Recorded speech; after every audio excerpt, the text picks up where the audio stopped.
যিটো women reservation বিল আছিলে নাৰী শক্তি বন্ধন অধিনিয়ম এক্ট এইটোৰ ওপৰত আমি যিটো 33% ৰিজাৰ্ভেশ্যন ওমেনৰ কাৰণে আছিলে এইটো কাৰণে আমি আক্ৰোশ যিটো কংগ্ৰেছে আমাৰ প্ৰতি যিটো মহিলাৰ প্ৰতি যিটো নীতি দৰ্শাইছে যে মহিলাক আমাক অৱমাননা কৰিছে তাৰ আমি প্ৰতিবাদী কাৰ্যসূচী ওলাইছো যাতে আমাক আগন্তুক দিনত আমাৰ NDA চৰকাৰে যাতে আমাক আকৌ 33% পাবলৈ আমাক হেৰি কৰে মানে আমাক আগুৱাই দিয়ে আমিতো আগুৱাই আছো আমাক যিটো আমি সেইকাৰণে প্ৰতিবাদ কৰিছো আগন্তুক দিনত যাতে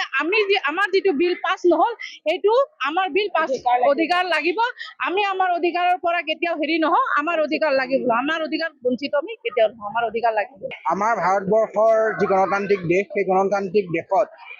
পুৰুষ আৰু নাৰী আমি সমানে আগবাঢ়িব লাগিব আৰু সেইকাৰণেই আমাৰ NDA চৰকাৰ নৰেন্দ্ৰ মোদী ডাঙৰীয়াৰ নেতৃত্বত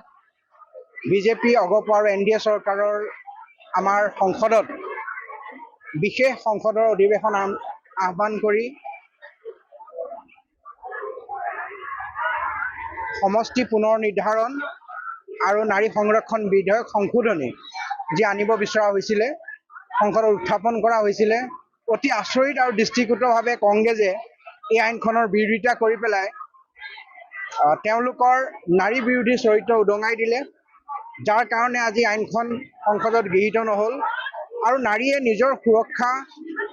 তথা প্ৰগতি তথা গণতান্ত্ৰিক ব্যৱস্থাত নিজৰ সমানুপাতিক অংশগ্ৰহণৰ পৰা বঞ্চিত হ'বলগীয়া হৈছে আজি সেই উদ্দেশ্যে ইয়াৰ প্ৰতিবাদত আমি কলিয়াবৰত ভাৰতীয় জনতা পাৰ্টীৰ অসম গণ পৰিষদৰ মহিলা মৰ্চাৰ উদ্যোগত আমি এক প্ৰতিবাদী সমদল উলিয়াওঁ আৰু কংগ্ৰেছক সকীয়াই দিয়া হৈছে যে কংগ্ৰেছে কেতিয়াও নাৰীৰ বিৰুদ্ধে গ'লে নহ'ব